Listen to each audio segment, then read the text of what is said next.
Hello everyone, welcome to today's stream.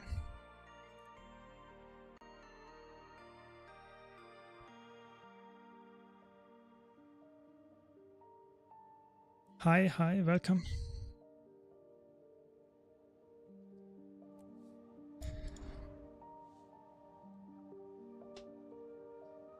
So today is the big day, we will update the tier list later. Just a few games and then, like announced on YouTube, I will do a solo queue ranked tier list update. Let's see how much changed since the last tier list I did. And a lot of people always ask me in Twitch chat, of course, which build is currently really good, which build is not that good. And I think it makes sense to make a tier list, especially regarding solo queue.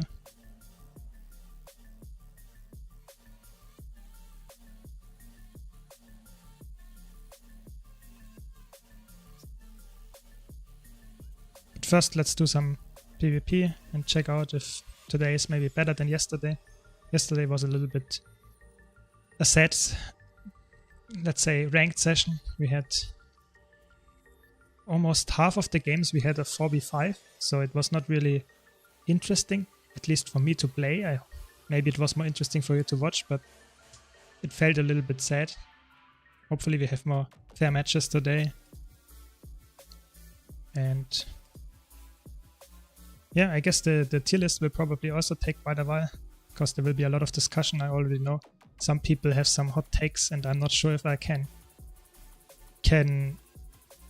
let some really hot takes into my tier list. I think I have to debate you on some of those takes for sure.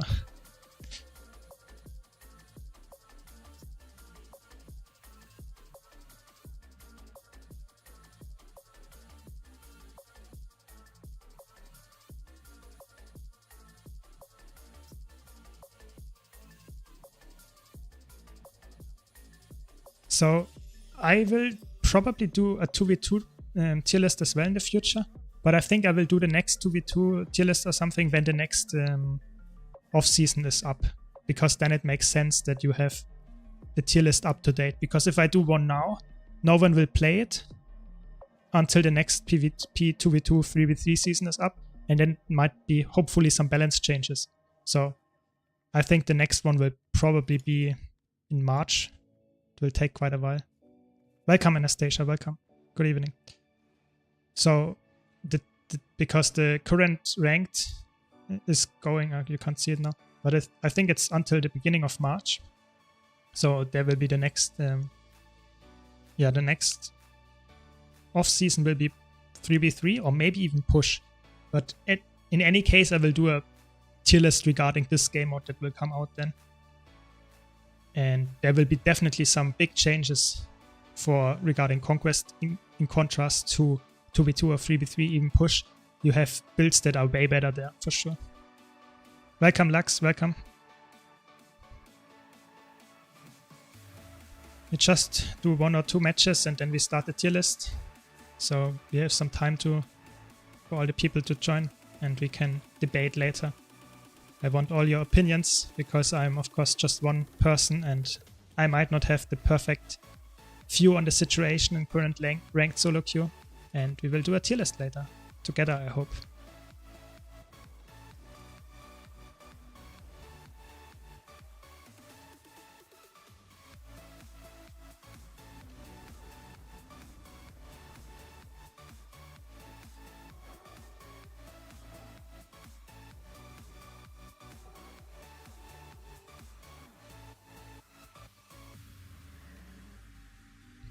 Queue times are actually quite long, even though it's quite a good time to play PvP.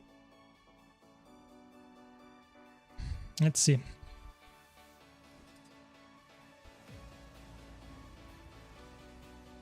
Hopefully today we have some nice Necromancer matches, because yesterday I think I lost every single match that I played Necromancer.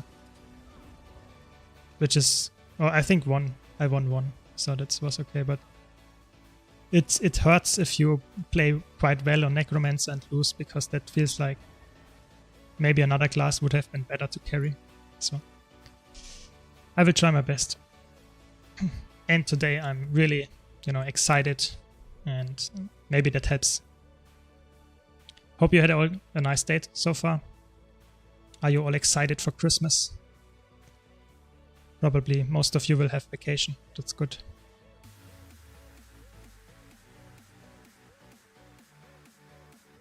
Willbender. Yeah, sure. Yeah, I'm also quite happy. It's always, at least in my opinion, it's quite a nice time of the year. You have some relaxing days, maybe do some stuff that you normally wouldn't do.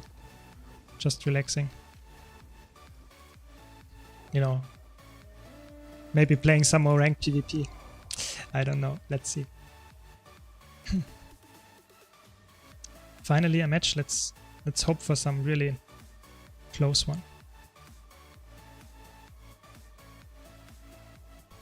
Yeah, I think PvP is obviously the most relaxing thing you could do around Christmas, you know.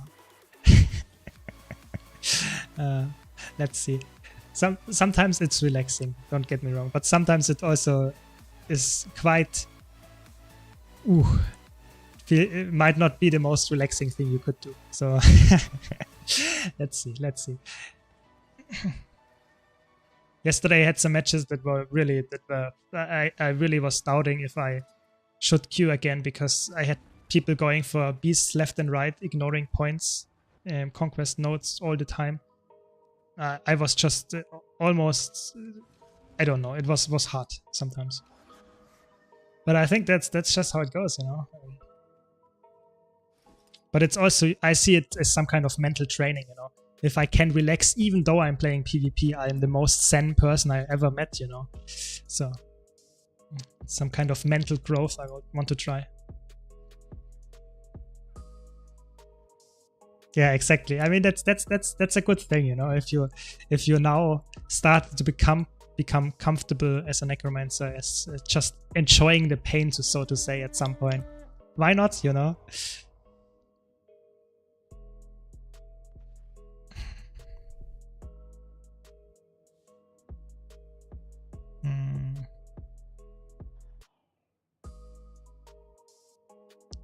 I guess Legacy or Skyhammer.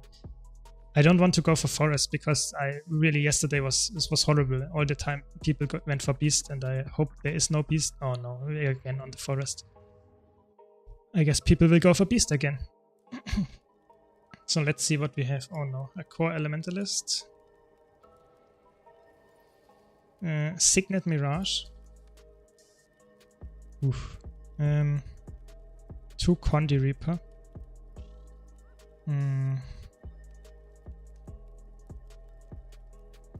Okay, I don't know.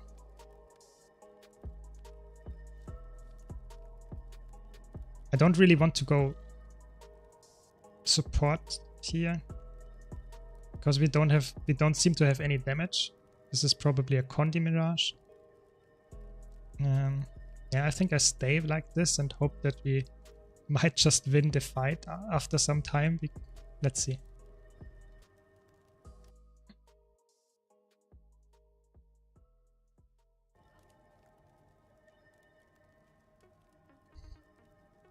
I mean, I think it's a Staff Core Elementalist. That's interesting. That's quite interesting.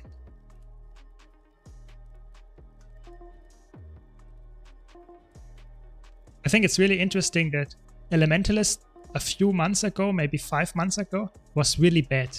All the elite specs were actually not played in competitive modes. So Catalyst was nerfed to the ground, you couldn't play Scepter Focus anymore. Dagger was not buffed yet, so it was not good. And now everyone is playing Elementalist, Tempest, Catalyst, even Core Elementalist people play now. So it's just insane how the small changes actually made this viable again. So what is going on here? Hold on to your points. 4 men here. 4 people going to the beach. I have to cap. Interesting. Very interesting. 1-2-2 split. No, 1-3-1.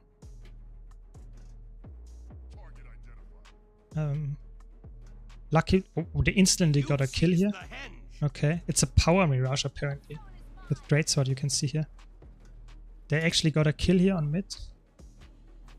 Even though they were outnumbered by the enemy team. Okay, I think that looks like a good match so far for winning.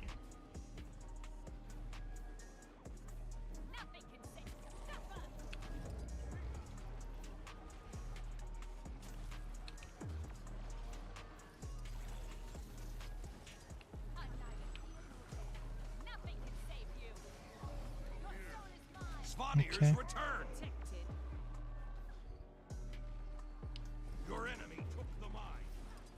I think we should get this guy. Oh, sadly he dodged my corrupt. Okay, finally. Interrupt him. Okay. They got the beast. You see that? I don't know what people are doing right now. It seems like everyone is coming from PvE and thinking, oh, beasts, this is the way to go. Everyone is going for beast. It's actually insane.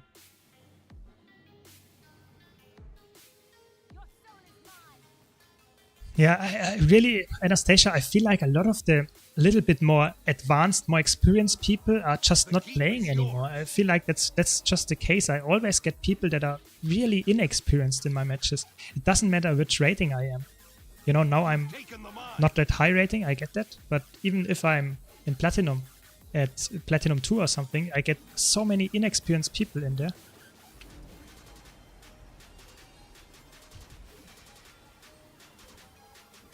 The shocking aura is actually really strong here. I can't kill this guy when he has it up. The keep's been lost.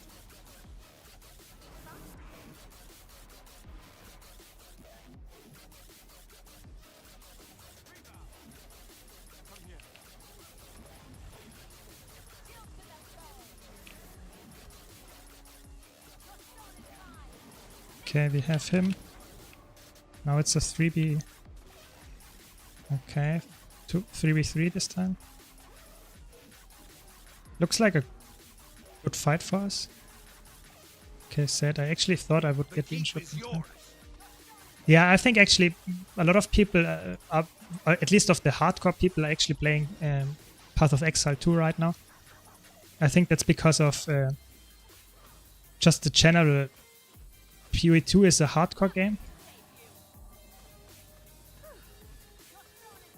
And Guild Wars 2 PvP is to some extent also hardcore, because it's not that easy to play, and at least on a high level.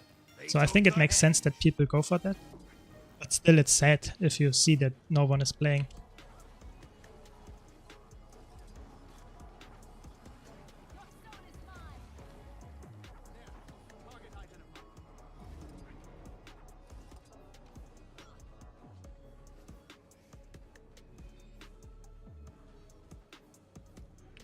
I fear if I go for the mid contest, that my team is actually losing this fight here, so let's see, you have to be careful.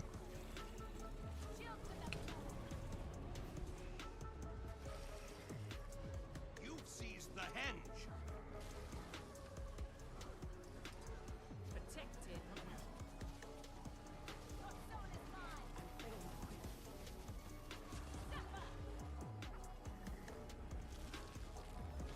Spawniers return.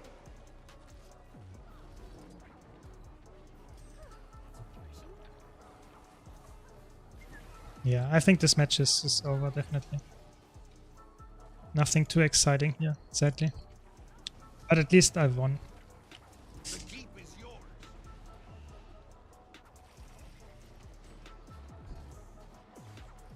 The chieftain has returned. Now you can go for beast. That is the rare occasion where you can definitely go for a beast. If everyone in the enemy team is dead, you can go for beast, or if you have so much control of the map that the enemy team is not apparently in the vicinity, then you can do it. But that's really the exception. Otherwise it's really a greedy play, especially in ranked.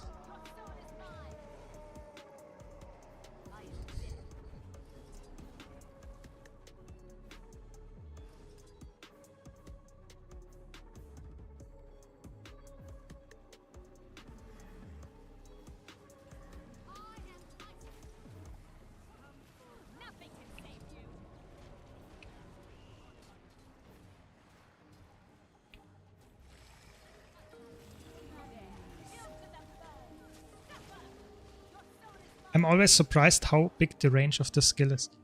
600 range is so insane. Even though I'm playing Necromancer so often, this skill is surprising me how easy to land it is actually. So it's such a good skill. It has a 4-second stun if you do it in melee range, and a 3-second stun if you get it with a 600 range. It's such a big skill on such a short cooldown. It's really, really good. Yeah, last match, and then we will do the tier list.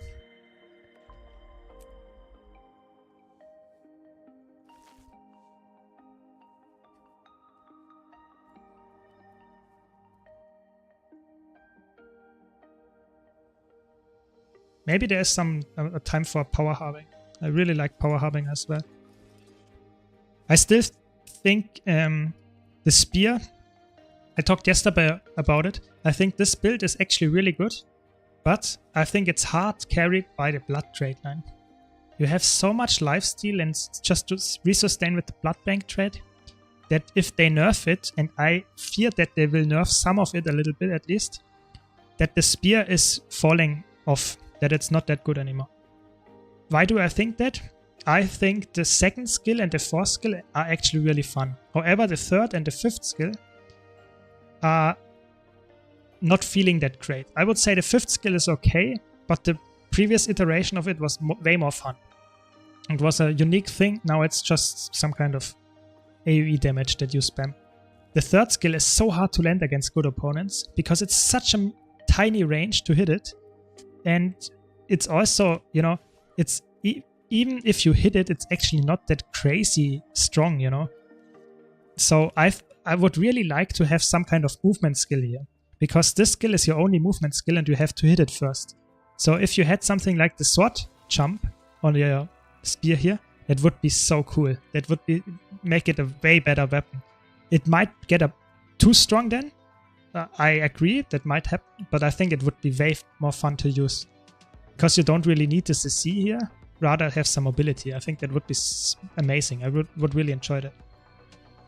Just to give the spear a little bit more melee potential, because now it feels like if you don't hit your fourth skill, you will never get in range to hit your other skills.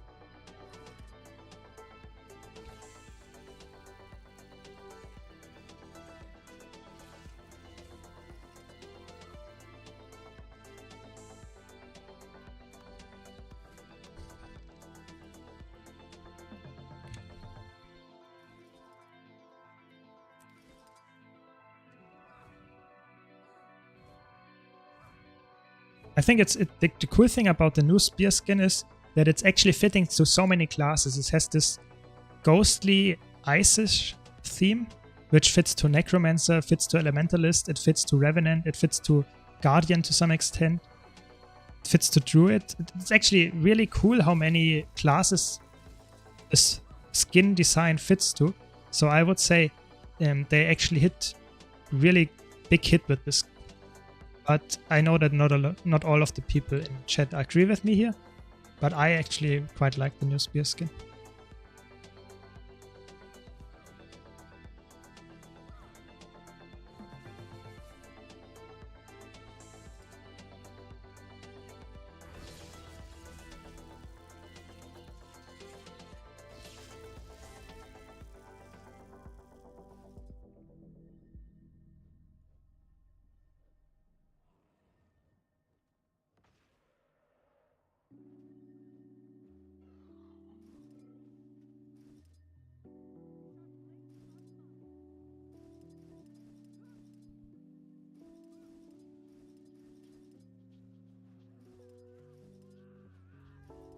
It's crazy, I have so many skins now after opening all the Blackline chests, and most of the time I don't even care to use them, it's just more for the collection.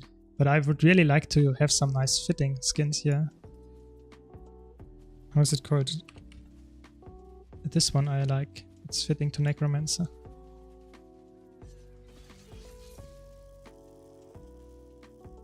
Yeah, it's an old skin from Aetherblade Path.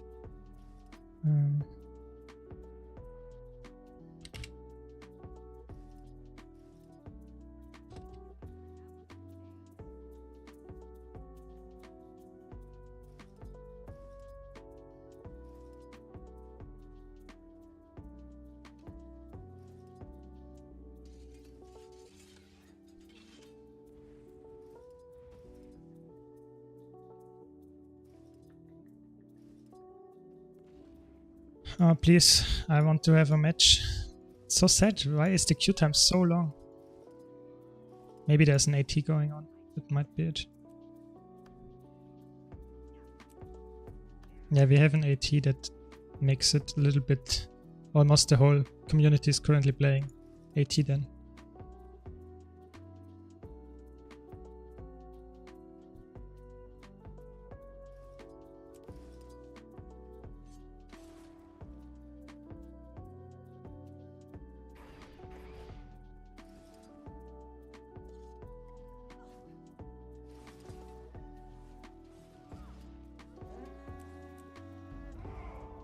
So if you have any questions, please let me know. I'm always happy if I can answer something.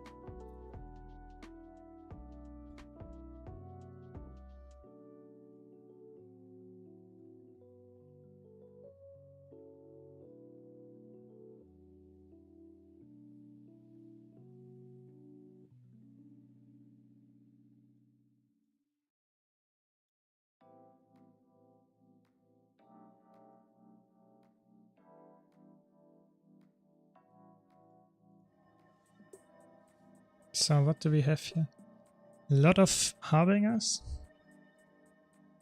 I think that's a good Condi Reaper match.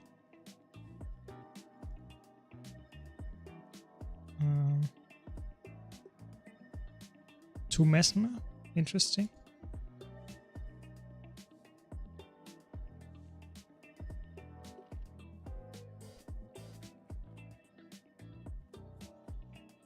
Okay.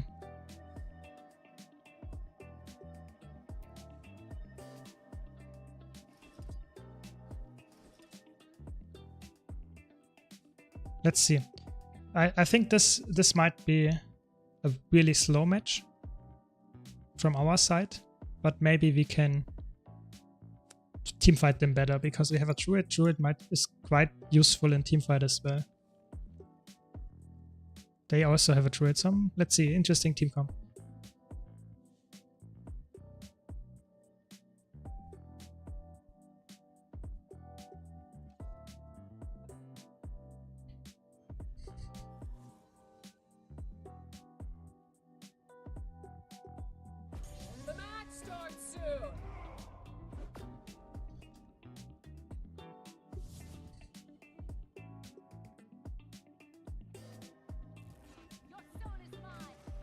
So I always want to go into mid fight. I really don't like when I have to get close, just because if there's a side node in the enemy team and is pushing into me, it's not a good fight. I don't have life force, so I'm really squishy and I don't really have that much sustain after my life force is gone. So okay, it's a spear blood now. Harbinger. This is a soul beast. Okay. Welcome, Aira. Welcome to the chat. Hope you had a nice day so far.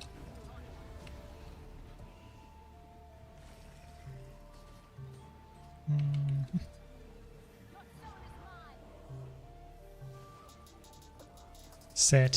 They always dodge randomly my Scepter 3. It's such a good skill, but sadly all the time they dodge it.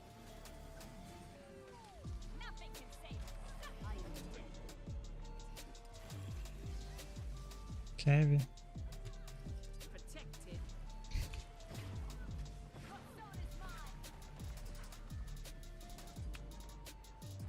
damage is just insane.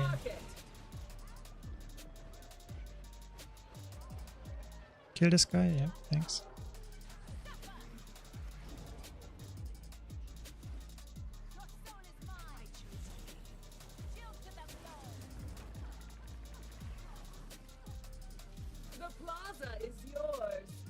So I will go far now, even though our 101 was won here by our Elementalist. I just don't want the reinforcements to be able to outnumber this guy. Because we are in front of their spawn, it's our far point.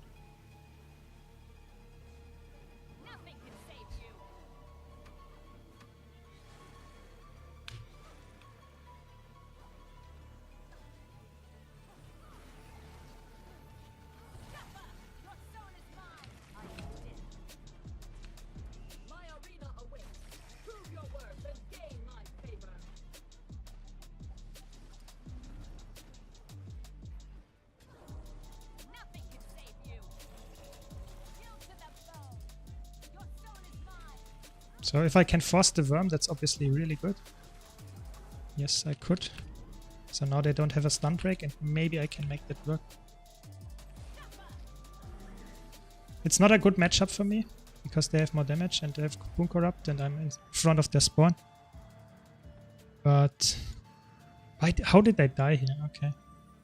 Please kill me. Oh no. Okay, they didn't rally. That's good. It's crazy how my team died here even though they were outnumbering. So I guess the match is not over yet. So we have to be really careful here. I overcommitted here really hard. It was such a greedy play to go for this. Okay, I think we have him. No, not yet. Oh, they got the heal.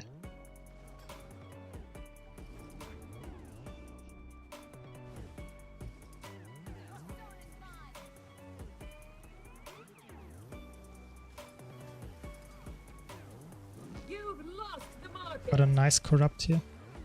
I think we can kill this guy. I am readying my arena. Come, mortals, and contend for my favor. Range, I have so many stun breaks. It's actually insane how many stun breaks Rangers have.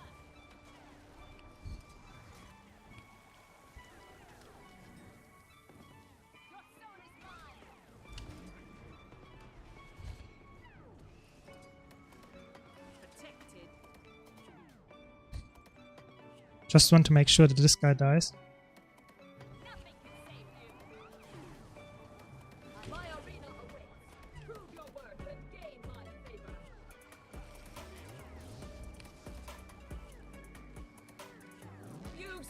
Yes, we have him. Very good.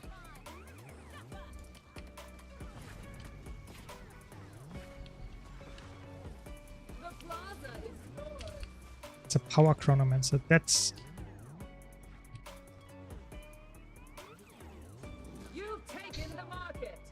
Actually got the stun. Didn't help in the end, I think. Nice, we got the kill here.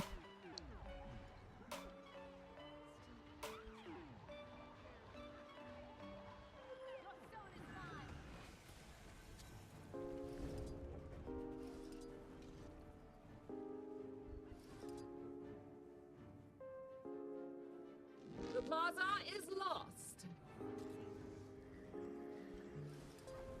Double dodged here, okay.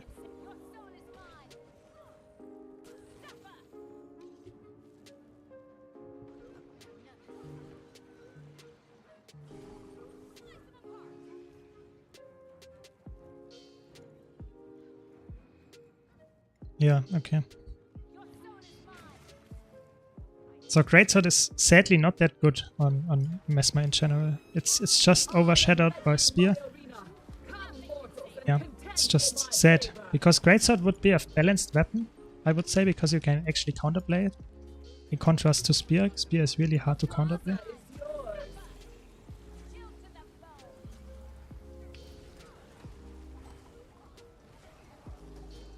But it's just where we are currently.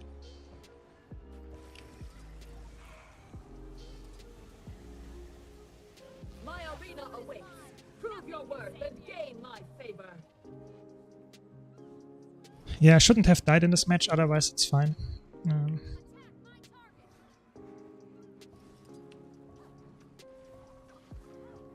You've taken the market. Nice corrupt. Welcome, Filthy Casual, welcome. Hope you had a nice day so far.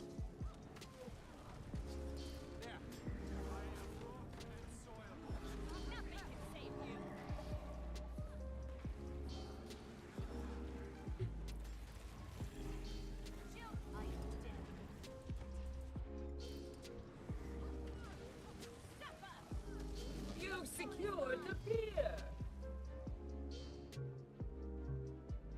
That's the cool thing about running Carrion here. Then you have actually some power damage as well, so if you crit because of your Fury, you actually have nice potential to make some power damage as well. Yeah, good pun here with the chill PvP. I like it. Yes, after this match we will start the tier list. So I wanted to do an updated PvP tier list, just checking if something changed in the last 1.5 months or something. Because there was sadly no big balance patch, but I think the meta can still change because people figure out new builds, maybe some new counter plays that you can do. So you get so many boxes.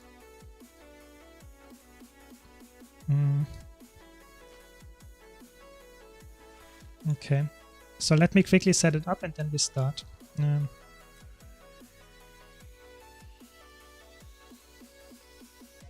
Yeah, I think that's one of the things why I was thinking of becoming a content creator for Guild Wars 2 is because Guild Wars 2 it's a fantastic game. It's amazing, and I think especially for people that are not that hardcore into grinding, into going for the next item level on your gear, for really just enjoying an MMO, having some community together and having nice combat, you know. I think Guild Wars is a really good game. And it's really sad that it's so unpopular in that sense, you know. Don't get me wrong, it has a lot of people, you know, and that play it, but it's still deserving more in my opinion. So I wanted to make videos about it and tell people it's good and also show it, and also maybe make guides so that people get easier into the game. So I think that maybe I can make a change, maybe I can change something. Thanks for the follow, Yondo. But yeah, I don't know. It's really hard. I think it's the biggest thing that I can say is I think the marketing by the developer, by ArenaNet, is in my opinion not good. They could do a way better job, and therefore I think we lose a lot of population just because they don't market the game as the game it is, you know. Okay, so I was talking about a tier list. So let's check.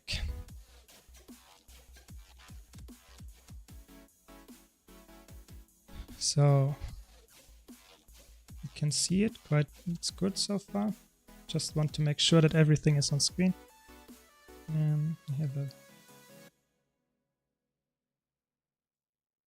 like this maybe. Yeah, I think it's okay so far. Okay, so let's talk a little bit about what this tier list is about before I start to go into details here. So this tier list is about solo queue ranked PvP in Guild Wars 2. That means conquest, not 2v2. That will maybe come in the future. And it's about how good and how strong a build is and how good you can carry with it just by the build, you know. That doesn't take into account your skill. Don't get me wrong here. If you play really, really good, really well, you're a really good player, then you might reach rank 1 on a build that is not that good, you know, just because the population in Guild Wars 2 PvP is just very low.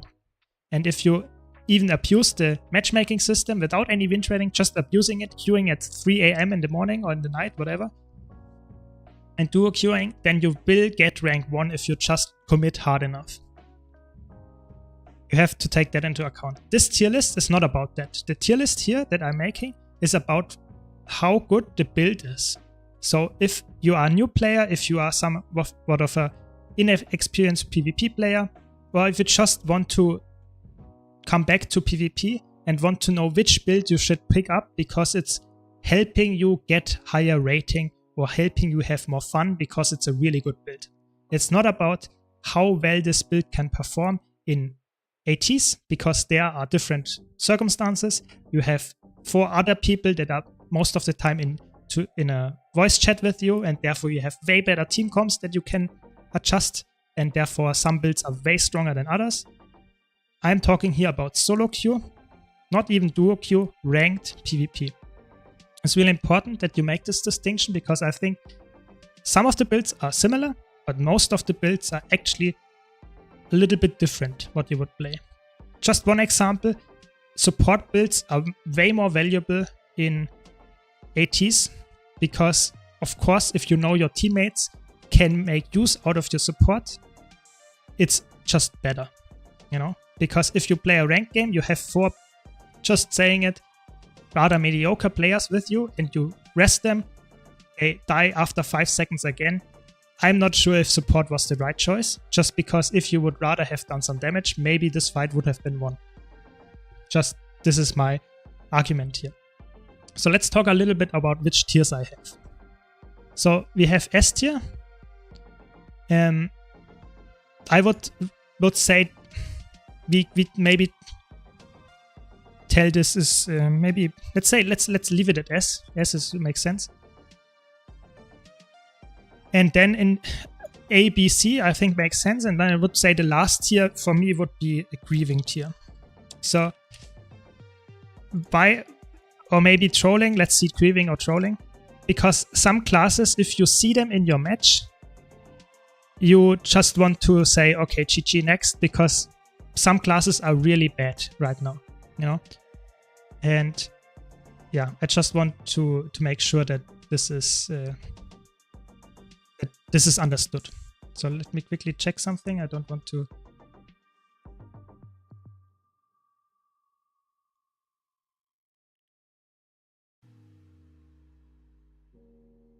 Okay, so I think those are the tiers that I wanted to put out. Sorry, give me 1 second.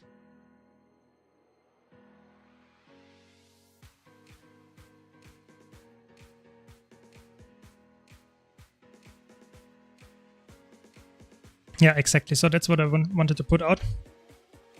We could, if you think that's needed, we could go for more tiers. Let's see. I would start with these. Because if I put more tiers in there, it seems like we have more discrepancies between each build.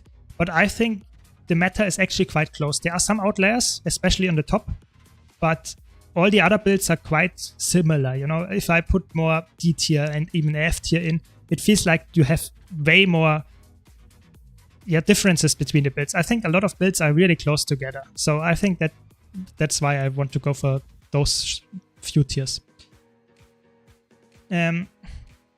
Okay, so let me quickly update my...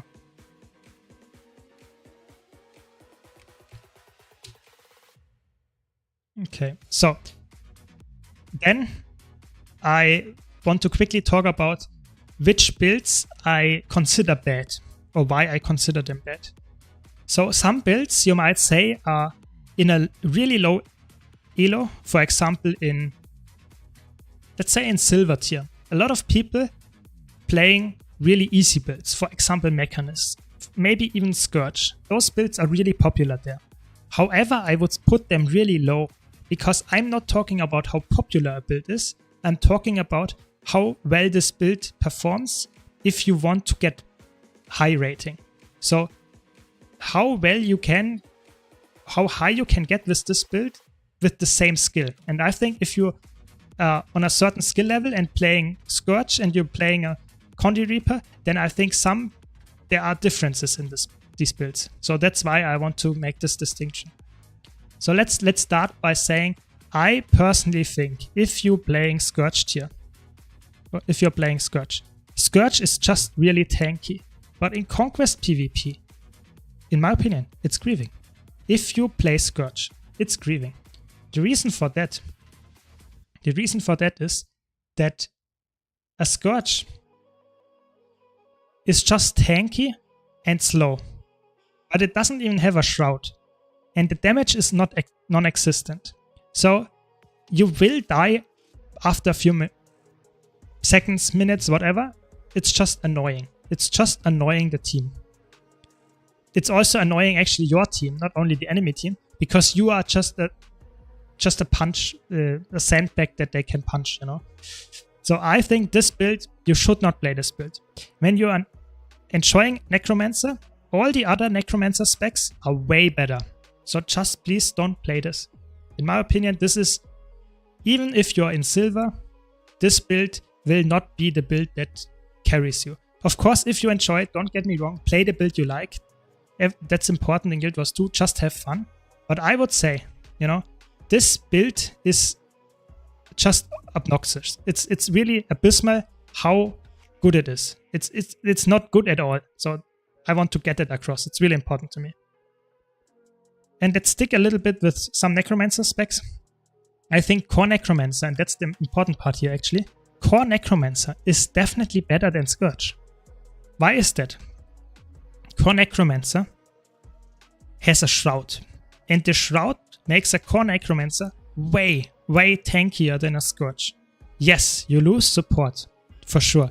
You don't have barrier, you don't have that much cleansing access, but therefore you get the life force, the Shroud, that makes you tankier, and you are actually quite oppressive. If you can CC chain someone with your fears, then that might kill someone, even a meta build, like a Willbender.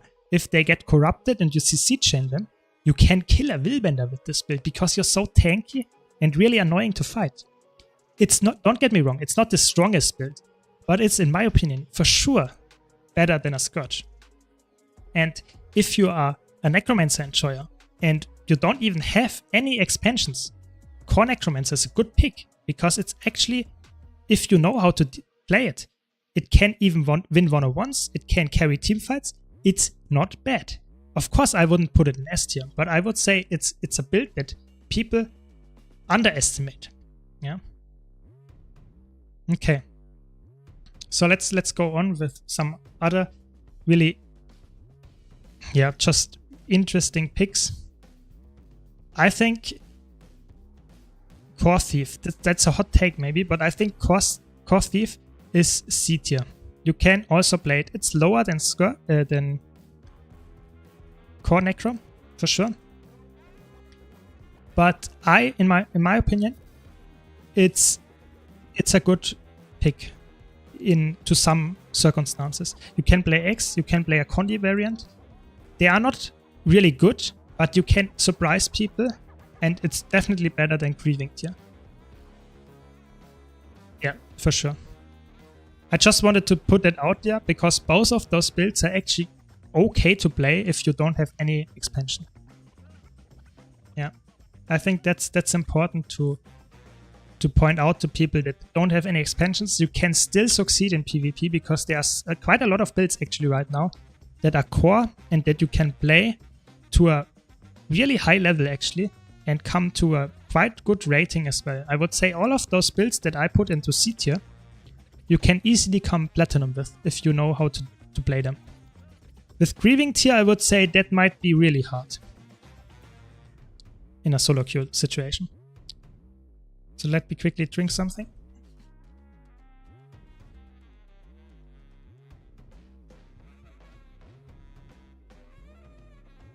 Okay. So let's continue with Necromancer. So we have Reaper and we have Harbinger. Both actually, so I would say I would consider the Power Reaper build and the Condi Harbinger build both to be really bad right now. Why is that? I think the Condi Harbinger variant is just a bad Condi Reaper, and the Power Reaper is just a bad Power Harbinger. So they are somewhat the opposites of each other. Why is that? I think the Spear fits really well on a Power Harbinger. Just because you have the defense with the Blood Trade line, with your own self-sustain and regeneration of your Blight and stuff, that the Power Reaper would miss. The other thing is true for a Condi Reaper has a lot of just hit points that the Harbinger misses when you play Condi. So I think both of them together are actually quite in a good spot. But I would say Power Harbinger, I would put into A tier. It's not quite into S tier yet, but it's a really good build. You can sustain really well with this build because you have so much passive healing.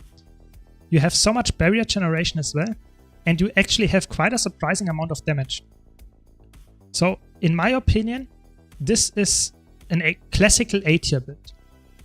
A tier builds for me are builds that you can easily play and don't have a problem. They are not the first in line to receive any nerfs.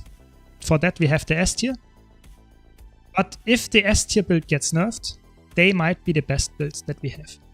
So I think Harbinger is in a really good spot right now. And for Condi Reaper in particular, not Power Reaper, Condi Reaper, I would say this build is maybe it's a different, you play it in a different circumstance. If you don't have a support on a Power Reaper, sometimes that feels really, really bad. If two of, even sometimes only one Willbender is engaging on you and you don't have any support, you don't have any peel, you just might die from it if you don't have the life force. A Harbinger can resustain, can counter pressure. A Condi Reaper might have difficulties against a good Willbender. However, it's a really good carry build for team fights. So I would say it's also A tier in my opinion. It's completely different playstyle than the Harbinger, because Harbinger is quite fast, you are a little bit more squishy, but you can also burst someone. With this, it's more like you want the long game. You want a fight that goes for 2 minutes because you will actually just pressure them over time. And this is in the current meta a little bit harder to do most of the time because people are playing really aggressive builds like Willbender. But if you get matchups that make that doable, you can easily carry with a Condi Reaper as well. So I would say it's a little bit lower than a Harbinger for most build circumstances. But in my opinion, it's definitely a valid pick. Okay, so let's continue with Thief, I would say. So let's go with Spectre. So Spectre for ranked is in an interesting spot. I think I have to really think about it when I encountered the last Spectre. It was probably, I did not encounter any Spectre this season in ranked. Why is that? Spectre is really hard to play for what it provides. At least if you want to play it really to its highest potential. Because Spectre is not only a Condi damage dealer if you play it with Scepter, but it's also a really good supporter, at least in 2v2s or something. So if you play it well, like Maya or something, in the high level ATs, you actually can make this build really, really good. But in ranked play, oftentimes the support that you provide is not really that valuable, and it's also a Condi build that might be really easy to kill by a Willbender or just by a Condi Necromancer. Oftentimes you just get counter pressured by the condition transfers and so on. So I would say this build is for me classical B tier. It's not as good as the A tier builds when it comes to carrying, but it's still a very valid pick. So B tier builds are totally fine builds that are just slightly worse than the A tier builds in the sense that they are not that universally good. You just sometimes struggle with it if you are not really just a one trick that only plays this build, then you might make it work in every match or in a lot of matches. But A tier builds are just generally really good. If you just play one A tier build all the time, you will probably come into Platinum quite easy. So that's my take on Spectre. By the way, if you have anything to add to my takes, please let me know, because I'm of course not the most experienced or all-knowing player. So if you have anything that seems off or something, let me always know. Let me know in the chat, in the comments. Okay, so let's continue with some more Thief specs. So now it gets a little bit tougher. So I think when Thief is struggling into the ATs, because the last few ATs were actually not often won by a Thief. Why is that? Because we have in ATs a lot of bunker replay style, and Thief is commonly not that good into bunker. Because then you don't get that much value from being someone that outnumbers you. However, in ranked, we don't have that. Oftentimes the matches are not that bunkery. You can easily burst someone. That is especially true for Deadeye, because Deadeye even has ranged damage pressure. But X Daredevil is also really strong. So I, in my opinion, would put both of these builds into A tier in ranked. Why is that? Because I think even though in ATs it might be harder for them to perform, I would say both of these builds in ranked can carry really hard just by rotating and just out-rotating the enemy team just by yourself. And not a lot of classes can do that. And in ranked, it's commonly the case that someone is just following you and is slower than you, and you get way more value from being a fast player. Therefore, I would put them actually higher than Condi Reaper in most circumstances. Yeah, definitely.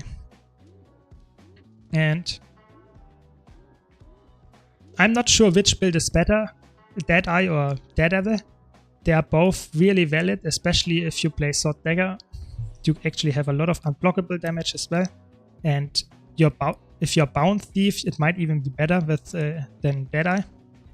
Because Bound is really annoying to fight against with the perma stealth and stuff. So Thief in ranked, I would say, is actually in a fine spot. It might not be the best it has ever been, but it's still in a fine spot for sure.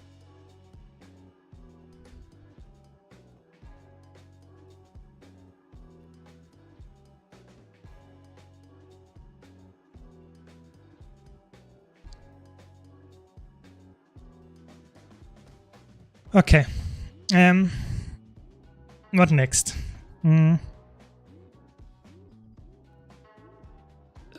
Tough. Let's go for some engineer maybe? Okay. So engineer is in a bad spot. I think overall engineer might be the worst class to play. It is still really valid. You can easily get into high rating with it.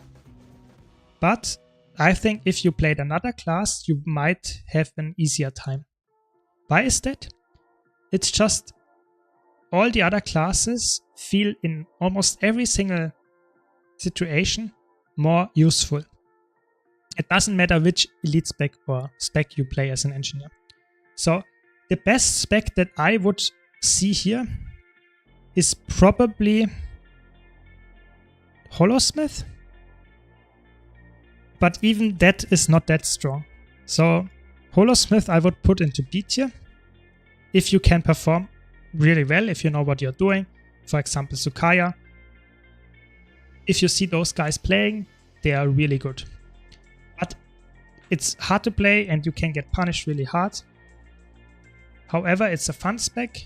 So don't forget that. Fun is always important as well. And I think Scrapper is worse than that.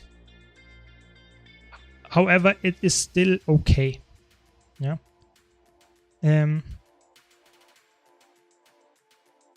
Maybe I have to make another tier here, just because I don't want to put Scrapper in the same tier as Core Necro and Core Thief. But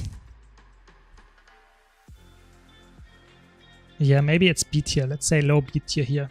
The only thing I want to say about Scrapper is easier to catch when you have a lot of CC, because they mostly run only one Sunbreak. You can punish really hard, but the super speed helps them a lot. However, they are not that strong as they once were. So they are, I would say, yeah, quite hard to play. Even if you know what you're doing, you can get killed easily. So that's a really big negative of this. Mechanist.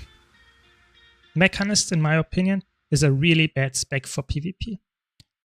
Yes, you might perform well in silver, because you don't have to concentrate so much on dealing damage, because your mech does some damage for you. But to be honest, the damage is actually really easy to negate as an opposing player.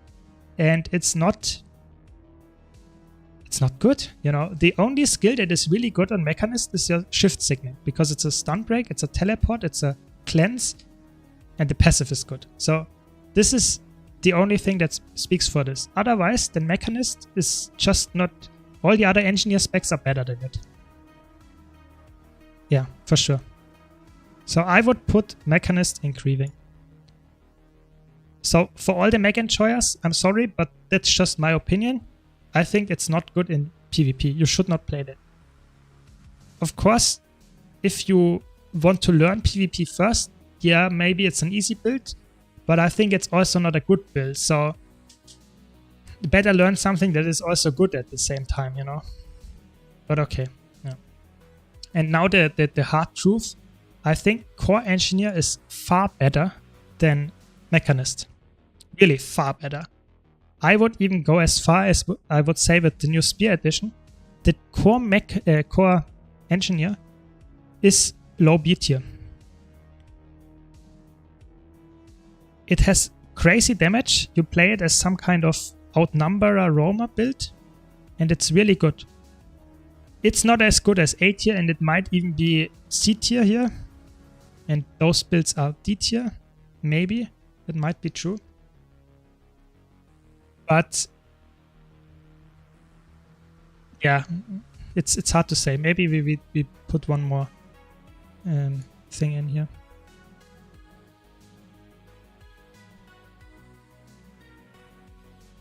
So like this, I would say. Yeah, maybe like this for now. I would say if you see how Holo plays, he got rank 1 last season with mostly Core Engineer. It's easily doable. I would say, yeah, maybe like this. It's really hard to say, but it's more preference, you know. Engineer is, in my opinion, in a tough spot, and you should play what you like more because they are not that much different from each other, at least if you exclude Mechanist. Yeah, for sure. I think that's all that I have to say for Engineer right now. Yeah. Okay, let's continue with Warrior. So Warrior is in an interesting spot. Warrior has various builds that you can play. Not all of them are really good.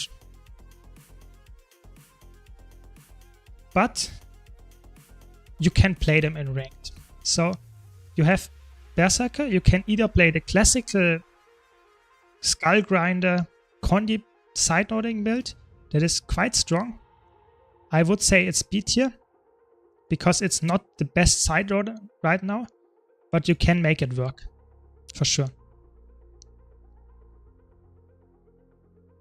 You could also play some really aggressive Berserker Greatsword variant or even Gunflame build, but then it gets slower because you can easily get punished. So if you are a lone cap or someone like that, you enjoy that and you play that all the time and you can surprise people with it, but I would say it's not as strong as a Condi side-nodding Berserker.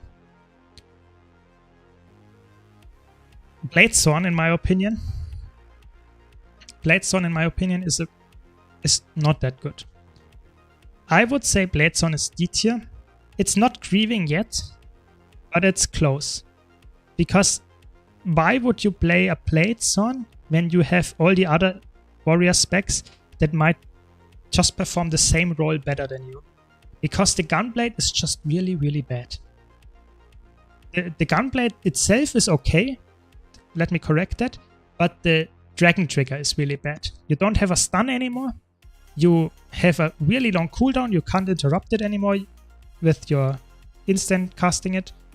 And you can't really recharge all your ammo skills that easily. So it's really, really nerfed. And that's fair, but it makes this build really bad. So sorry for all the Bladestorn enjoyers in chat, but this build is definitely not the way to go. Yes, I think it's a fun build. It's cool that you have a really big damaging spell. I get that. But in my opinion, it's just not working anymore because it's just people either know how to dodge it or even if you get hit by it, it's just damage, you know. The stun is gone. Previously you had a nice stun on it, which you can land some damage after that. But now it's just a really mediocre pick. You know, don't get me wrong, it's in D tier, it's not grieving. You can play it, you can make it work. But all the other warrior specs, in my opinion, are easier to perform well on. Yeah. And the Condi Berserker build, in my opinion, is something that is actually has quite a high skill floor. So you can't just spam all your attacks and hope to win. You get punished really hard on it. You have to know what you're doing. So this build is actually quite hard, you know. So It's in B tier because you can perform well on it if you know what you're doing, if you understand your build, but I would say Spellbreaker is better than that. Spellbreaker, at least the strength variant, has a lot of damage. So I'm not talking about the spear variant that we had way back, when the spear was really strong, when it just came out. So I think spear is dog shit now, but with greatsword and strength, it's actually quite good. So Evo, I don't think Guild Wars 2 is dead. That's really important to understand. I think Guild Wars 2, especially open world and world versus world, is in a really, really good spot. If you enjoy game modes like this, open world PvP, open world meta trains, open world stuff, it's really alive. If you're looking for really high level PvP and tournaments, then maybe Guild Wars 2 PvP is not that alive anymore. But if you're a casual player, Guild Wars 2 is very much alive. That's really important to understand.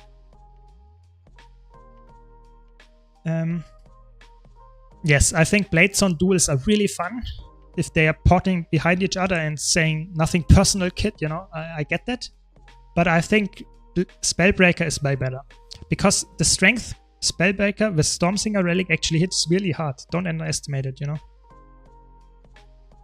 And yeah, that's just what I would say about this spec. Yeah, Yonda, I totally agree. I think I will make a video about it in the future, actually talking about PvP in MMOs and why it's almost impossible to make it work, you know? If you don't have a PvP only MMO, it's almost impossible to get player to play it for years. And I will discuss it in detail in this video, but in my opinion, it's just a little bit contradictory, you know? Players that want to have really good PvP are most likely not players that play MMOs, you know? And that's just what I see as a big problem. Yeah, sure, Evo. I really enjoy to have people that want an honest opinion, yeah? And it's really important if you enjoy World vs. World, Guild vs. Guild, it's really alive. Maybe Guild vs. Guild not so much, but World vs. World is really alive. A lot of people are playing, at least where I am. There is always something going on. You would always find people, even big circs, so it's really nice. Yeah, so I would say Warrior is in that sense, those two specs are in a good spot. Blade Zone, in my opinion, is not that bad. So now we come to the last Warrior spec, which is Core Warrior. I just posted a video, I think 2 weeks ago or 1 week ago, about Core Warrior. And the last monthly AT, we had the second place team played Core Warrior. They did not play a Core Warrior that was supportive, but it was more like a bunkery, but also a little bit of support element warrior. And this build is actually quite okay. I would say it's quite okay. It's not like it's hard carrying your ranked games because you're a bunker, you can just troll. But if you know how to do it, I would say it's a B tier build. That might be a really hot take, but I think either you play a full support warrior that can dash out a lot of damage, a lot of healing, or you play a really selfish with longbow and you sustain yourself really long. And if you know how to make that work and people just can't kill you, you survive 1v2s the whole match, most of the time you can carry your matches because of that. It might not be the most fun build that you can play because you rely on your team to win outnumbered team fights and fights in general. But it is a really good build for ranked if you can kite, if you know how to make it work. So that's a funny thing that all the warrior specs are actually somewhat decent. They are not really on the top of builds right now, but they are somewhat decent. So I would say warrior, except Blade Zone, is in a okay-ish spot. Yeah, definitely. Okay, so let's continue, I would say, with Revenant. So Revenant is in an interesting spot. I would say we have Vindicator. And Vindicator, we had two variants of Vindicator. We either have the Power Vindicator build. It was really oppressive, let's say a year ago. But now it's nerfed really hard. And I would say it's not good anymore. On the other side, we had the healing Vindicator that the Frenchies played, and it's really good. It doesn't have a revive skill, but it has a really high amount of just healing output that it can provide. And barrier. So this build was actually quite good. However, ArenaNet nerfed it, which is really interesting because no one else played it. So with that in mind, this build is in ranked, you know, in solo queue ranked. I would not play this build for the most part. You can surprise people with it, but I wouldn't play it. So I would say Vindicator is low C tier because it's not that good anymore. If you want to carry ranked matches, it's not working that way. You can troll, you can also play some power Vindicator and really outplay the enemies, but for the most part I would say you could do that better on another Revenant Elite spec. We will get to that in a second, but I think Vindicator is not the best Elite spec for Revenant. Let's go to core Revenant. Make it short, this build is shit. It's just lacking everything, and that's it. So don't play it. It might be the worst build that currently is out there. Yeah, it's just not working, you know. It misses everything. And yeah, I think that's all I can say about it. I would put Renegade in D tier. Sorry for all the Renegade enjoyers, but Renegade is not something that is really good. Renegade, the trade line doesn't give you that much. Your altered F abilities don't really have any use. Most of them are not really usable because they cost so much energy, and even if they would be usable, they don't have that much value. So why are you playing Renegade? You can now play shortbow on any build as a Revenant, so it's not really valid why you would play this.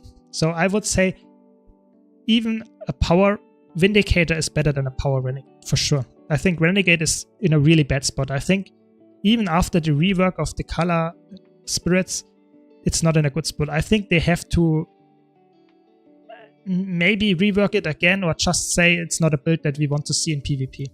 Which is fair. I think some builds like Scourge and maybe even Renegade Spirits should not exist in PvP as a really good build because it's just really annoying to fight, you know. The idea of having a conquest fight, thanks for the follow, Tabletka. Having a conquest game mode where you have nodes that you have to fight on and you have spirits or shades that you can put on the node and just deal damage all across the node is not healthy for the game mode. And therefore I think builds that really play like that should be different, should be not played in PvP. And Filthy Cashin, you are definitely right there. I think adding the weapon master proficiency that they added with Soto made a lot of build crafting non-existent anymore, because now you just play the best weapon on the best spec and that's the spec you play. You will never go back to a slightly inferior spec to go for the weapon, because why would you? You can now play the weapon on another spec. And that hit Revenant really hard, because the Greatsword from Vindicator is a really good weapon and the Shortbow from Renegade is a really good weapon. But the elite specs themselves are not that crazy good anymore, so Herald is just better, you know. Even Power Herald is, I would say, with Greatsword, better than those two specs nowadays. Maybe Vindicator is a little bit better, but we have a really good build here, which is the Condi Herald with Spear. I think Condi Herald with Spear is low S tier or high A tier for ranked. The reason why I would say it's so good is because the Spear has very good damage, has amazing CC. You have not only your force skill that is really, really good, but also your slow application, your chill application. If you know how to play this build, it's extremely strong. It might not be, maybe it's not S tier, maybe it's A tier, I'm not sure. Depends a little bit on what you would say is needed for an S tier build. But you have a lot of damage mitigation just by toughness and a lot of dodges, you have blocks, you have just a lot of damage. It's just an annoying build to fight because you just deal damage passively and people don't really dodge all of that all the time. So especially with all the Willbenders or all the melee builds around, this is a really good build, for sure. And by far the best Revenant spec for ranked play, for sure. They're not even close. Yeah, I think that's it so far for this. Let's now talk about Ranger. So Ranger is in an interesting spot. So if you watch Boys, you will see he still plays Ranger, but Ranger is in a really tough spot right now. I think Ranger has never been so bad in the last 2 to 3 years. Why is that? Spear is actually not that good. And all the other classes got spears that are quite good. Yeah. With the exception of Warrior, which the spear got nerfed into the ground. But all the other classes actually could use spear quite well. And Ranger did not so much. So all the Ranger specs are actually not that useful. So let's start by Core Ranger. Core Ranger is for me D tier. You can play it. It's a build that works to some extent. It's not horrible. It's not like you're grieving. But most of the time, if you see someone that plays Core Ranger, you know it's gonna be tough because Untamed is just the better Core Ranger. It's harder to play, but it's way, way better. So Core Ranger is just weak in that sense that it has a way better version of itself. And that would be the Untamed build. I think Untamed for ranked is really good. It's not as good as it once was, before the nerf of the teleport. Maybe even after that, it was really good. Longbow, Untamed. Now it's a little bit worse, but maces really help. You have a lot of CC, a lot of damage. I think that's an A tier build for me. Yeah, for sure. It's just a really good build. It's not easy to play, but if you understand how you can do your combos, how you can CC lock someone, this build becomes really oppressive, especially in ranked. Because there are not a lot of stability classes around, and if you know how to just wait until the stability on the enemy runs out, this build gets really, really strong. For sure. And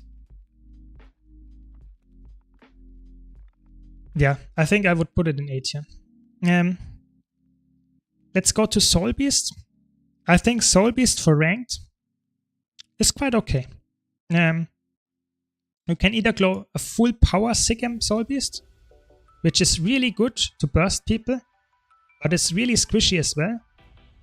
Or you can go for some Condi Soul Beast, which is also quite decent. Don't get me wrong, it's definitely not A tier. And it might be high C tier, but it's not horrible. It's not horrible. It's a build that makes sense, you can play it, but it's definitely not broken or anything, you know? It's far from it actually. I would say this build needs a nudge to get better because it's quite squishy and not crazy good. But it's better than D tier builds for sure. Let's go to Druid. So Druid is an interesting spot. Druid is the same we had it before with the weapon proficiency. The maces help Druid a lot because you can play some power tanky side noting Druid, which is quite okay. But it's not like you can carry with it. You know, it's not like you win every single 101 with it. And it's also capable of rezzing allies, which can help really, really big time in team fights or just some weird random ranked stuff that can happen. But I would say it's also not that crazy good. It's not like Druid is carrying every match. So I would say Druid is somewhere around the maybe C tier as well, maybe in B tier, low B tier.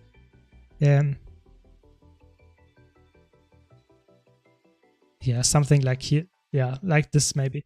It's easy to play to some extent. Way easier than Untamed. but I would say it's for sure not that good.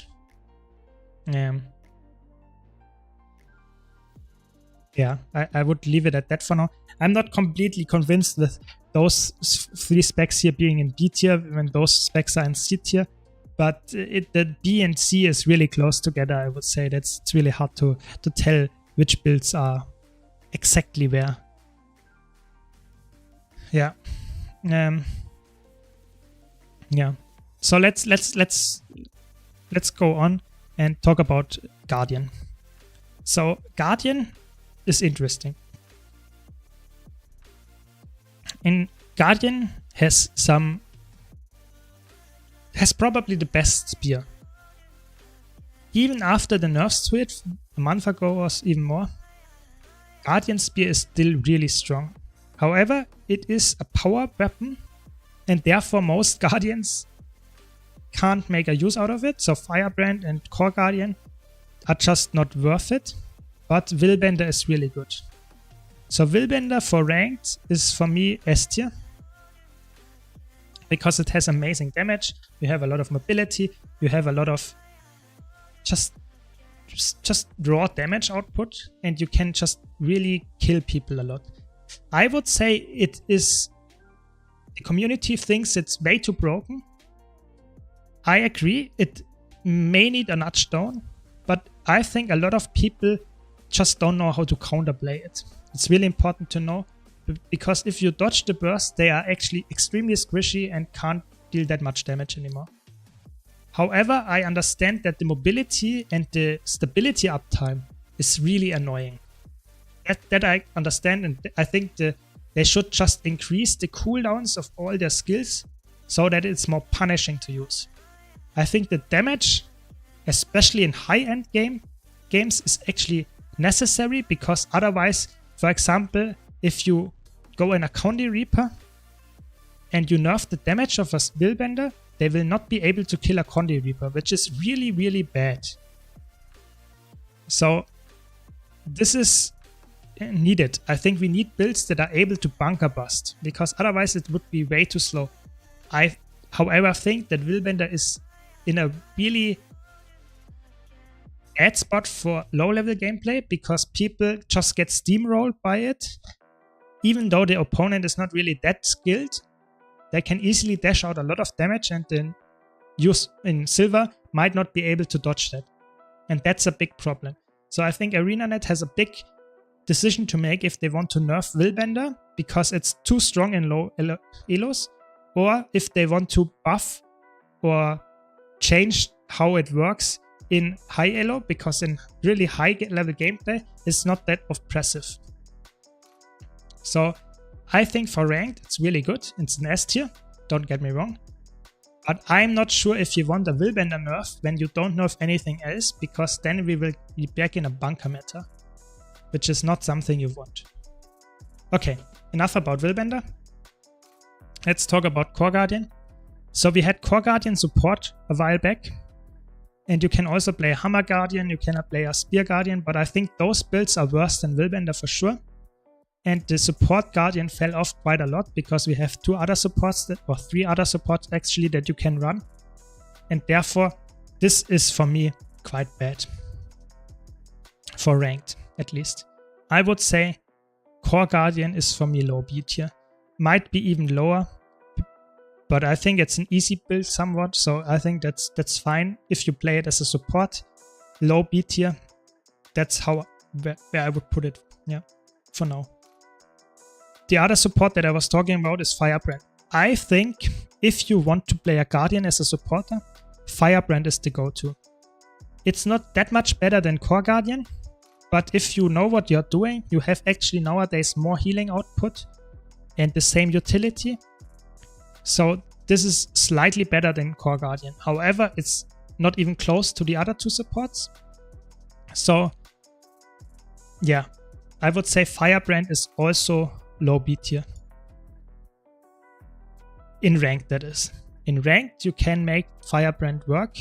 In ATs, it's a little bit tougher because you are really squishy as a supporter. And that can get punished really hard. So in ATs, that would look differently. But in ranked, I would say this build can perform quite well. Now we get to DH. So DH is in low level ranked matches really strong.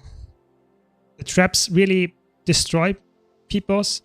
The longbow is also quite oppressive with the really hard-hitting skills.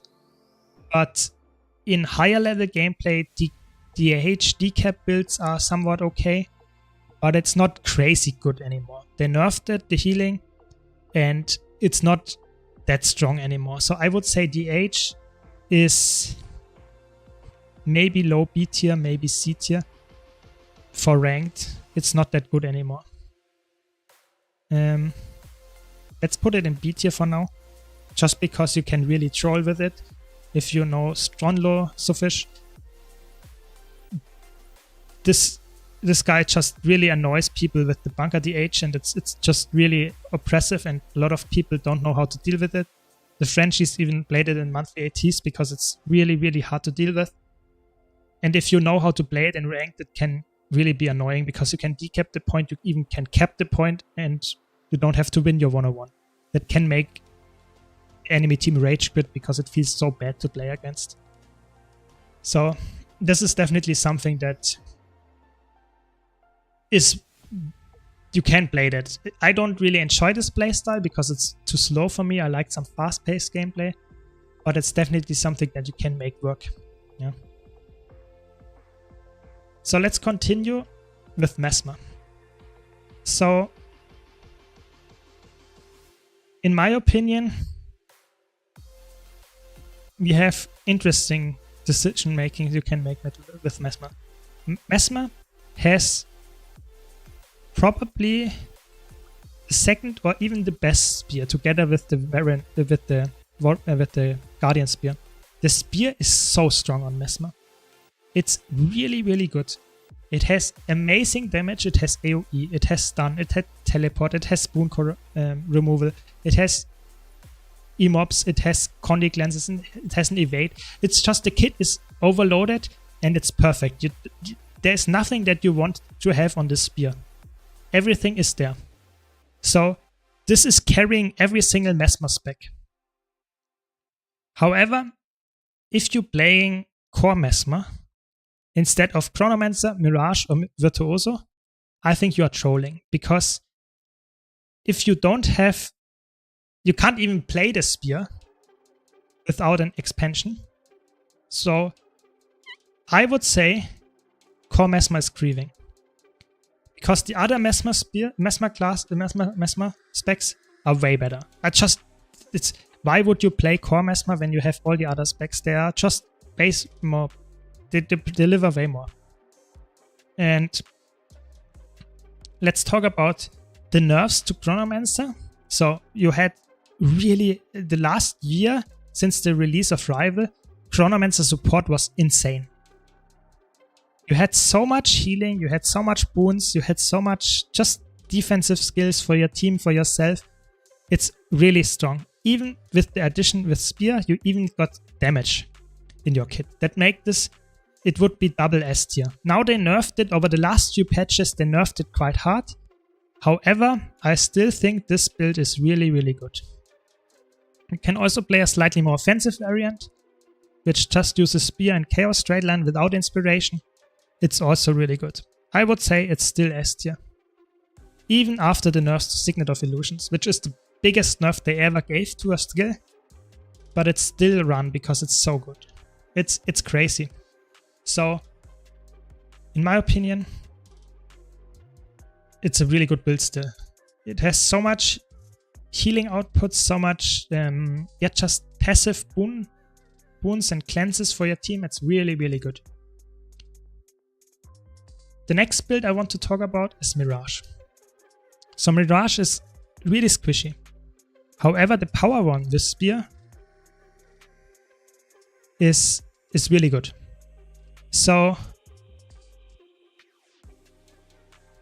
the Spear on Mirage hits extremely hard while still having the abilities that Mirage has. So the dodge uptime, the just annoying jumping around, and they're just hard to catch, and the evade uptime. So I think Mirage is probably better than a Power Chrono with Spear. Yeah, definitely. However, it's also more punishing. So I would say for ranked, if you can make it work, if you know what you're doing, this is a really good build. It plays like a Willbender with less sustain, but it has possibly more damage uptime. So I would put it in A tier. I think for ranked, Mirage is a really good build. Not a lot of people play it because it's really hard. You get punished really, really easily. But it's a fun build and the spear is extremely strong on it. Lang, I think you're right. You could put Bladezone into grieving tier. I think that is totally fair assessment to make. Maybe I should do that. I mean, there are some Bladezone enjoyers in chat, but to be honest, I don't see why you would play that most of the time. If you check the other, even Core Warrior is way better than Bladezone. Yeah, maybe I put it in grieving. I think you're right there. I think that's... Yeah, I think I actually played Bladezone for... When EOD launched, I played it for 2 seasons straight because I really enjoyed it. But they nerfed it into the ground and now it's just... you don't consider it anymore. It's not working at all. I think it deserved a nerf, but that's too much. I think they have to rework it a bit. Maybe give it back the second weapon set, but I don't know. I think that would not fix the problems. But yeah, I think Bladezone is definitely something that needs a rework. For sure. At least in PvP. But also, I think in most game modes, actually, it's not that strong anymore. So, talking about Virtuoso, about Mesmer, I think Virtuoso is in an interesting spot. So, it has access to Spear. So, a Power Virtuoso is extremely good because it has Spear, while still having the ability to go range. And this makes this build actually quite valuable. Because it has unblockable, ranged 1200 damage spikes that can corrupt wounds and deal a lot of damage while still being quite mobile and having a lot of defense, sounds like a very good build. And that's why it gets into A tier. I think it's not that much ordered here. You know, those specs are all... So I want to put it out there.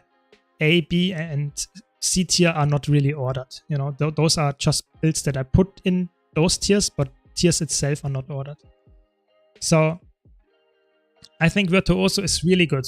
People really underestimate how good Virtuoso is, Power Virtuoso. I think it's one of the rare roaming builds that can actually contest Willbenders. The reason for that is a Willbender has to go melee, and a Power Virtuoso can actually deal with a Willbender. Because you have really easy access to boon removal, you have range damage, and Willbender can't really deal with range damage because they just have to take it. You know, they don't have any ability to dodge it after they use their 2 dodges. Or their invulnerability, that's it. And Virtuoso will do it every 12 seconds. So I think that's a good build to counter Willbender, for sure. It's not as popular, but I think as soon as Willbender gets nerfed, this build will probably be one of the best builds that you can play, because it's quite easy.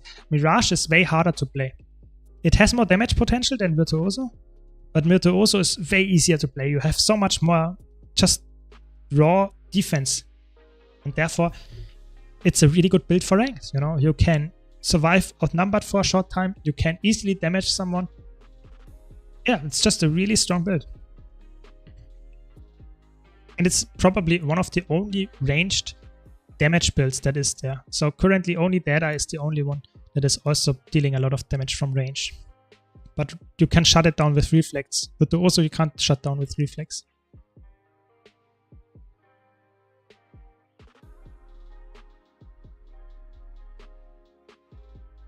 Yeah, that's definitely something. Okay, so let's go to the last class. So we have Elementalist here. So let's start with Elementalist, with Core Elementalist. I think Core Elementalist, especially the buffs to Dagger, and also the Earth trade line boss made this build actually, or this class in general, really, really good. However, Core Elementalist is just overshadowed by the other classes that Elementalist has, the other specs. So, I'm sorry for Filthy Casual. I think I would put Core Elementalists into high D tier. I'm sorry I'm offending you now, but I think it's not that good. I think, why would you pick a Core Elementalist when you can play either Tempest or Catalyst? Why would you? I mean, please, it's an honest question. If you have a really big reason why you would do that, maybe I put it in higher tier.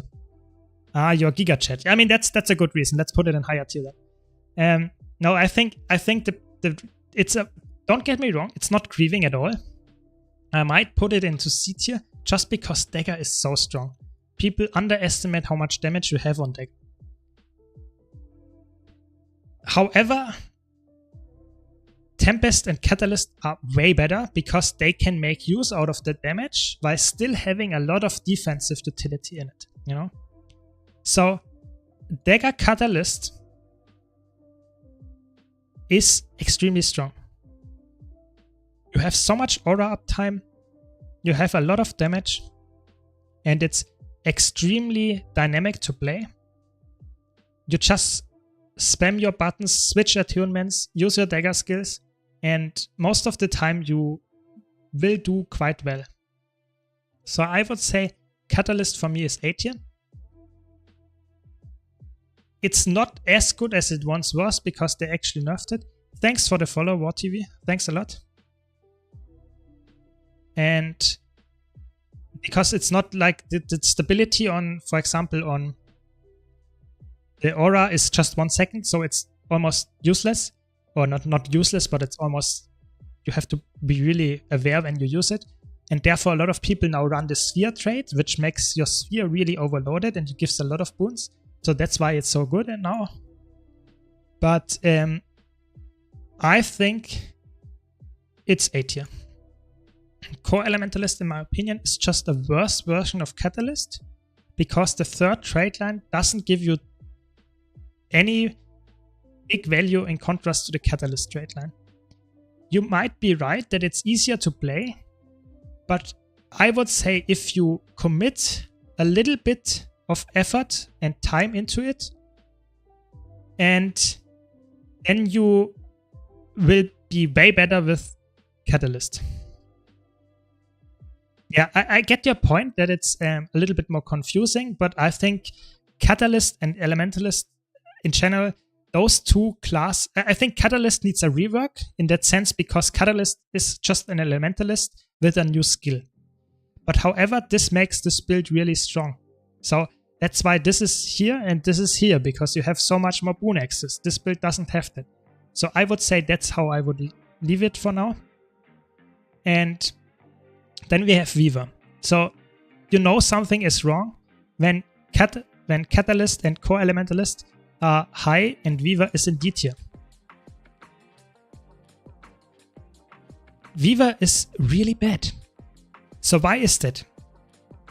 Weaver gets access to some really nice dual skills, dual attunement skills. However, those dual attunement skills are very complicated. Sometimes it's really hard to get to. For example, it's really hard to get into your 4 and 5 skills. For example, if you run Focus offhand, to get into your invulnerability skill on Earth, the 5th skill, you have to anticipate the damage because it needs 3 seconds or 4 seconds to get there.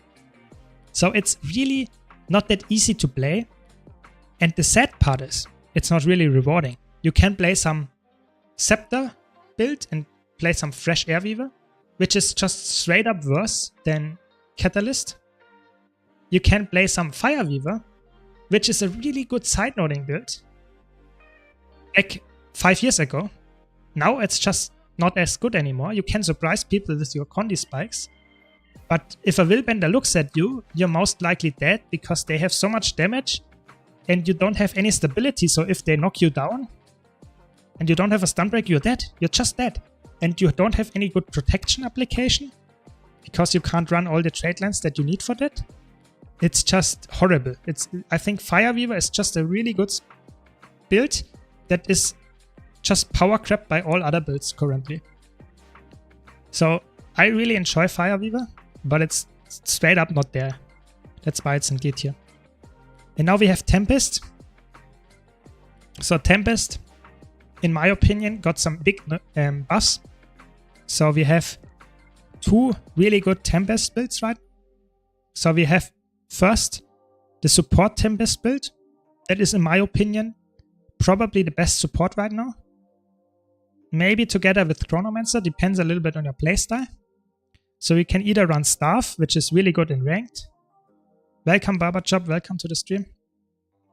Which is really good in ranked Staff because you have so much CC, you have a lot of ranged healing, you have good kiting potential and still being able to heal and support your allies. And Tempest is just a really, really good spec for ranked. Dagger Focus, I would say, has less healing potential, but is easier to play because it has, you know, your healing is around you, so you always know, oh, okay, if I'm standing on my teammates, I will heal them. With the Staff, it's a little bit, you know, you have to be really aware where to put all your fields. However, the stability uptime with, for your allies is lower on Dagger Focus, so I would say that build would be worse. However, your own self-sustain, you know, is way higher. So if you get focused on Dagger Focus, you will survive for 10 seconds longer most of the time than on Staff. Because Staff, if someone has stability, you are dead if they look at you. And on Dagger Focus, you don't have that problem. However, there is a second build that is really, really good right now. I have a build guide about it on my YouTube channel. Be sure to check it out. It's some kind of hybrid Dagger Elementalist that has a lot of cleanses, amazing damage with power and condition damage, and has a lot of endurance regeneration, which is really interesting because no other build here actually is capable of doing that, to give endurance to you and your team. I think Core Warrior can do that, but not to the amount that Tempest can, which is really interesting. And that makes it a true hybrid build. And that's why I would put it in S tier. Because it has so many different builds that are all actually quite good. They are quite good. And in most ranked situations, being a hybrid build makes you very valuable because you can go into one-on-ones, you can go into teamfight and still be able to be valuable to your team. And that's something that I really value really highly, and that's why I would say Tempest is the last S tier build I have right now. So let's discuss a bit. Do you think something is completely off here? Is something... Did I miss something? Or do you roughly agree with this? Let me know in the chat, in the comments. I would really like to know your opinion here. I think the game is, you can see it's actually quite interesting. We have, in every single tier, we have some specs. I would say the sad part is we have some outliers in the top and we have some really big outliers in the lower end. But A and B tier are quite fine. Yes, the only class that is not good is Engineer. I think Engineer is the only class that is really to the lower end. And they should definitely change something about that. I think they should rework Scrapper or Hollow-Smith to make it more of a new build that makes sense. For example, Shortbow would be really interesting if they made it somewhat of a support Scrapper build. If that would be viable, that would be nice, you know? But Shortbow is not played, and Sword is also not that great in PvP. So yeah, it just feels not amazing. Pistol is also horrible. So the Engineer is just a really weird spec right now in PvP. So I would say that's something that I should address. And I would say that the top end is really strong, while the down end or the bottom end of the classes is so far away from everything else yeah, it's just sad at this point. But I'm really happy that we have so many classes in A and B tier, because that means we have a lot of builds that you can play and have fun with without being totally trolling, you know? So I would say Virtuoso is not ST for me. It's close, but it's not, because you have one role that you fill, which is the outnumbered situation creator. So you are a roamer that wants to create outnumbered situations. And currently 2 builds are better at that, which are Condi Herald and Willbender. Willbender is only better because it's easier to play and you have stability access and a lot of teleports and the mobility is higher. As soon as Willbender gets nerfed, I would say this goes into S tier. And so my arguing is always, if you have a build that just beats you at what you want to do, your build gets worse, even though your build is okay. That's something that I want to talk about in my tier lists, because I think that's what meta is, you know? That you have something that is good, but something else makes it worse, and therefore it goes down a tier. Because you can't look at something in a vacuum, because that would not make sense, because that's not explaining the meta then, it's explaining one build. So I would totally agree. Virtuoso, Power Virtuoso is in a really good spot, but currently overshadowed by the S tier builds. And I really hope they will address how good the S tier builds are to make it a little bit, notch it down a bit, so that we have a little bit more builds in A tier, and therefore we have a really nice big top head of the tier list and only a few builds that are not played at all. I think that would be my dream. My dream would also be that we had more balance changes in general, just to adjust builds that need more numbers. For example, I would say if you increased numbers on warriors, on engineers, on rangers, increase the damage, increase some defensive cooldowns, whatever, those builds would just go up as well, you know? And I think those builds should be able to come up more frequently. So if you have patches every single month that just adjust some numbers, we would get some more movement in the meta, because this meta, if you compare it to my last tier list, it's really, really close. It did not change that much, which is quite sad. So we have a question here, is support Tempest S tier or Tempest in general? So let's talk about Tempest and Chronomancer. Both of those builds are the best support builds. I would not say one of them is better. I would say for ranked gameplay, supports might feel really bad to play, because supports are always really punishing. Your team doesn't get value from you. You can't carry that much. But you have a offensive chaos without inspiration Chronomancer build that is also really strong with Spear.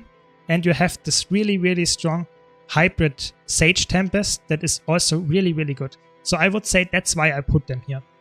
As soon as you lose those really good and 101 builds, you will put, I would put both supports a little bit more down, because in ranked play, supports might be way more punishing. But in the current situation that you have a really nice support builds for each, and you have really good 101 builds or really good just carry builds, this makes those two elite specs really, really nice. So I would say in conjunction that you have both of those, it's S tier. Thanks for the follow, Xavi. So in my opinion, this Tempest build is really, really good. The hybrid one, I have a build guide about it. The Chronomancer build got nerfed. However, the support is here what puts it here. So I would say S tier because of the really nice abilities of Tempest with the cleanses and the endurance gain for you and your allies. Tier because of the rival and the stability access that you can provide, and also the other boons. So I would say, I hope that answers your question. It's like a mixture of both. It's power and support that both of them have. And not only power, but also Condi here. Let's see if we get a balance patch in the future that changes this, because I feel if they nerf something with Chronomancer, it for sure drops down. Because Chronomancer got nerfed way harder than every other spec here, with the Signet of Illusion change, with the rival nerfs, with the spear nerfs. So I would say this is likely to go down as soon as they give it another notch down. Yeah, definitely. And then we have Tempest. Yeah, I think Tempest will probably also receive some nerfs because it's really, really good right now. Which is sad because it was not in that spot for a long time right now, but that's just how it goes. I think the S tier pills should be definitely go a little bit down, a little bit. So what weapons would you recommend for Chronomancer? So Chronomancer, for sure, Spear and Rival. I think those two are just the best. I think that's the only thing that you should go for PvP. For PvP, yeah. It's Rival and Spear. And for group Fractals Raid Strikes, I would go, if you play full support, leg heal or quickness heal, you would go with probably Scepter, Shield and Rival. And if you play aggressive, offensive supporter, you would go Spear and Dagger, Sword. But I have for both of them, for all three of those builds, I have a build guide on my YouTube channel. So just look for Chronomancer and you will find it. Yeah, it's in my description of the Twitch channel, my YouTube chat. So yeah, I hope that answers your question. Yeah, so I think that's my tier list. Yeah, thanks for enjoying it. Really appreciate it. Yeah, I think that's the tier list for today. Let's see if we get some nice changes in the future.